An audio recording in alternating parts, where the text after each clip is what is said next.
Ramelli of Option Hacker joins us for Chart Talk. Hello, James. You're here to talk about Deere with us. And I noticed that this stock is ramping up into earnings.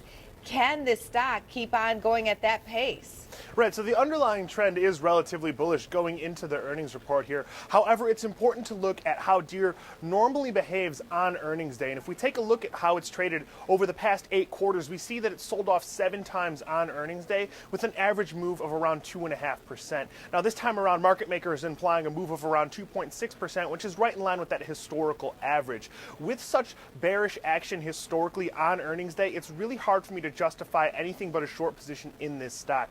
Market makers are implying a target of right around $85, which would be a move of around $2.60 to the downside here. So that is what I am looking for by Friday's close. Now, we have a shortened week, so I don't have quite as much time for the trade to play out for me. However, I do know that I have a really good risk versus reward setup should it trade at that level.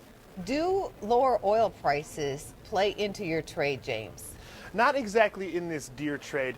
They are involved in manufacturing and construction, and oil definitely is an input into that business. However, I don't really think that traders are going to be reading too much into that. They're going to be looking more at what their guidance is going to be telling us and what their revenue projections are going to be telling us about what that industry is going to look like going through the next year. Well, let's take a look at Seadrill then. Earnings also coming out from this company.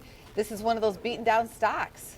Right, absolutely. And oil is definitely a much larger factor in this name. And we also see that it has the same type of bearish historical earnings record that Deere has. It's actually sold off 6 of the past 8 quarters. Now, even though these stocks have continued to be beaten down as the price of oil moves lower, I do think that even with the OPEC catalyst on Thursday, it is a very good chance that the stock continues that trend and sells off on earnings. I'm looking for a move lower on earnings, and we'll be looking to get short Seadrill based on that bearish historical track record. James, always a pleasure. Thank you.